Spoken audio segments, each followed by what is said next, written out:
Laos is one of those places that feels especially fragile. You sense your privilege just to be able to see it as it is.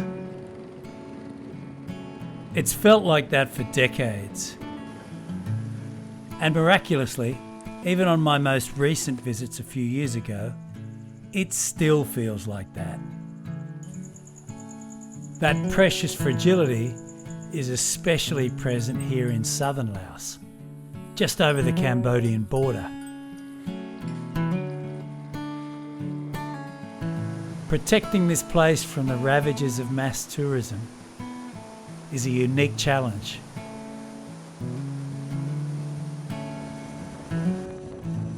I arrived in southern Laos in the city of Paksay by public bus from Khon in Vietnam.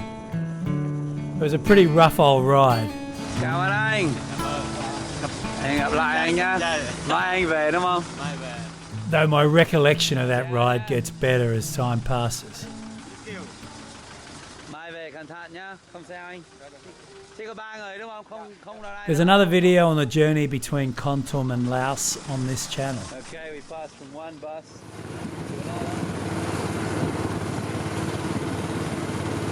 Next morning, we headed straight down to an area known as the 4,000 Islands.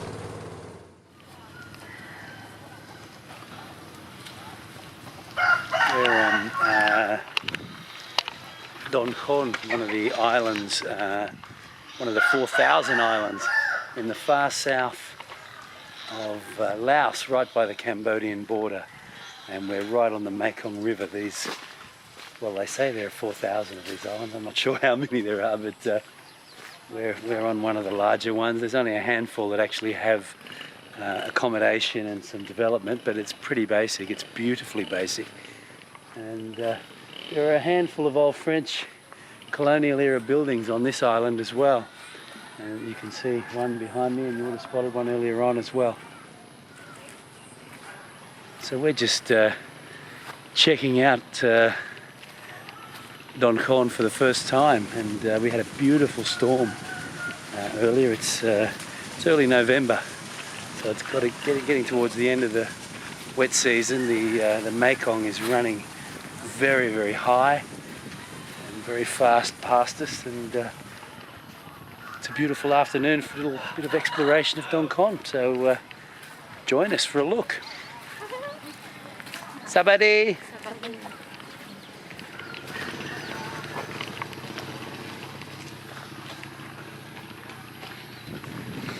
So this island is perfect for cycling. There are hardly any cars at all. We've decided today to walk. I think we'll probably end up doing about 8 or 9 Ks on foot. It's kind of late in the afternoon, so we're headed towards one of 2 waterfalls, but it's just a beautiful place to walk, as you can see. It's just gorgeous. And the temperature here in early November is also lovely after the storm, especially. Khop chai. Thank you.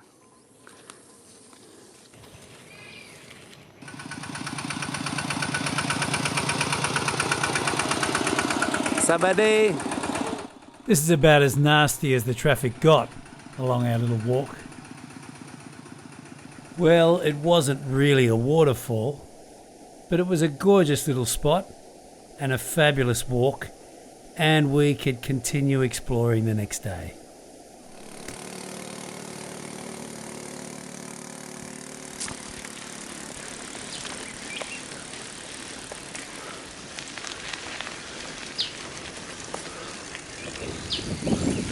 Really perfect conditions all round for a morning cycle. Absolutely beautiful, as you can see. Incredibly mellow, incredibly quiet, incredibly peaceful. And the sun's shining, the rice fields are glistening. It's a beautiful thing.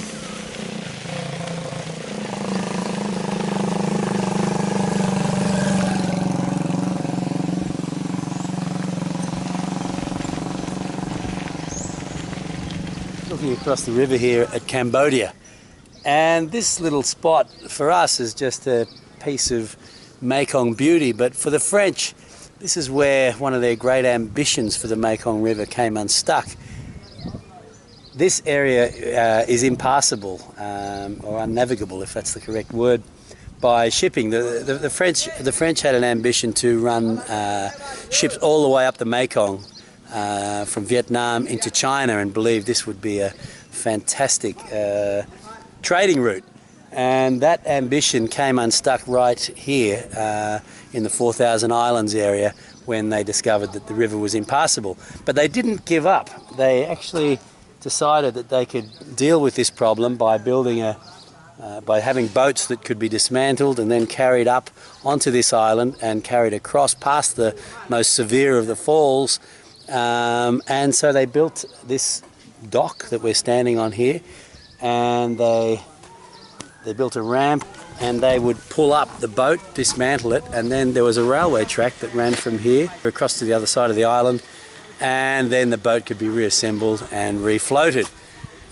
It was a grand plan, but by the beginning of the 20th century, the whole thing had lost its appeal, and the French basically moved away from their plans. But this area became active again when the Japanese occupied this area during World War II, and they also used this rail line to transport something or other, and one of the Japanese locomotives is here as well. The Mekong expedition is one of the great stories of the second half of the 19th century, certainly the great French colonial story of the time, an unsuccessful story, but it's an incredible story. And there's a book called Mad About the Mekong that's well worth having a look at. If you're planning to travel down here, it'll bring to life so much of what you'll see. It's a wonderful story, beautifully written as well. Until quite recently, you could still see the rare Irrawaddy dolphins here. I'm not sure of their status now. They are critically endangered.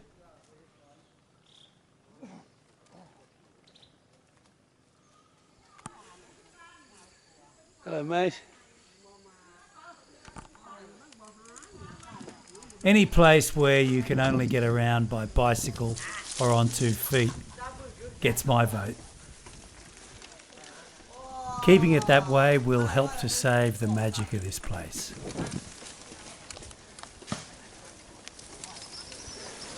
Lady.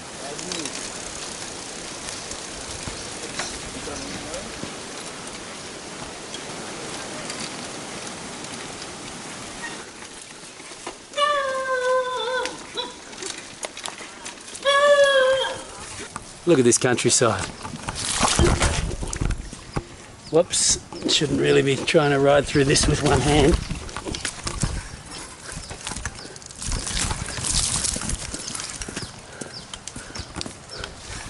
The local woman just looks on contemptuously at the foreigner who is trying to film while he rides through very muddy terrain. But yeah, that's been a beautiful, beautiful cycle this morning. In the afternoon, we headed back out on the river to the biggest waterfall in the area.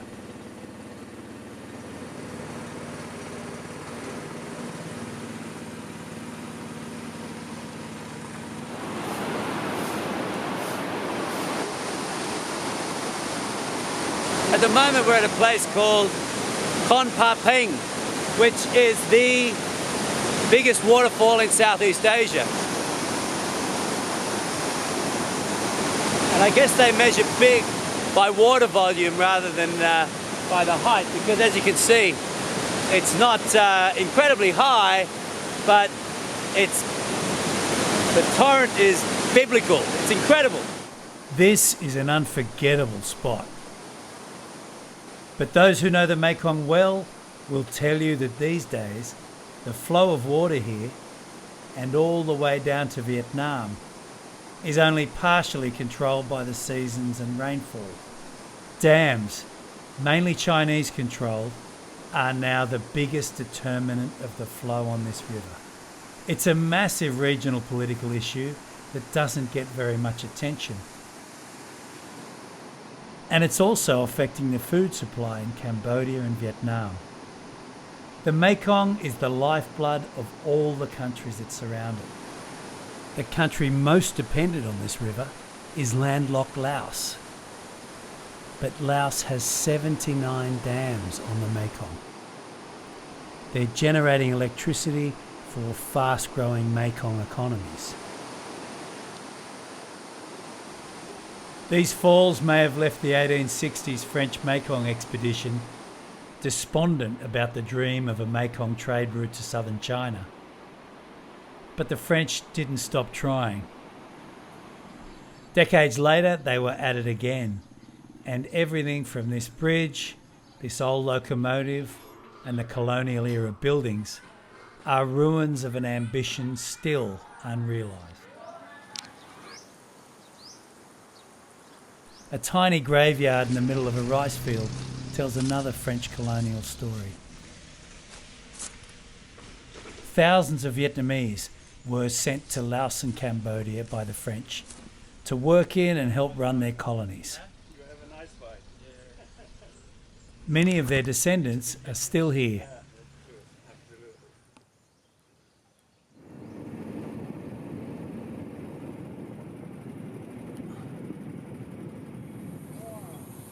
We had a magical 3 days in the 4,000 Islands area. Cycling, walking, boating. It was just sensational. And we easily could have stayed longer. But it was time to head up to Champasak, an old royal capital on the Mekong.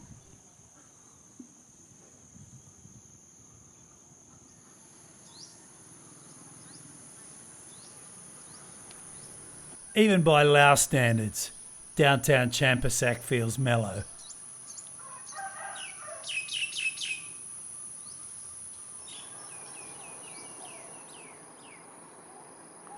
Things do pick up when the afternoon rush hits.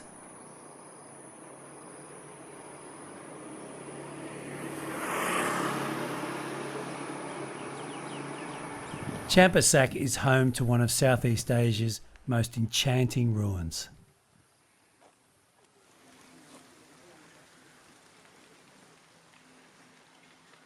I've just spent a couple of hours exploring the Angkorian temples, the Angkorian ruin at Wat Phu in southern Laos, just outside of Champasak. This is a very, very special place. I've heard about it now for many, many years, but I've never actually made it here. And it's actually a lot more impressive than I expected.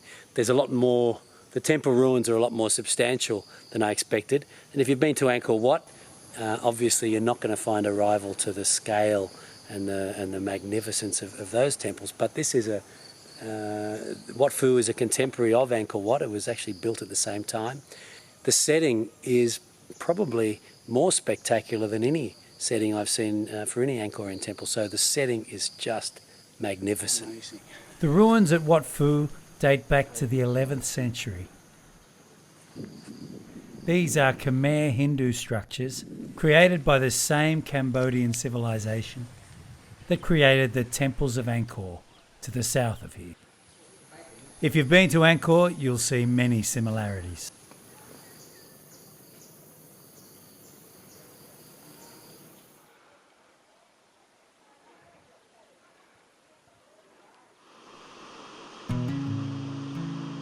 Our little sojourn in southern Laos ended on the lush Bolaven Plateau, home to more spectacular Lao waterfalls. If you love your Lao coffee, this is where most of it comes from. This rich country was a place of plantations for the French and was heavily bombed by the Americans during the Vietnam War.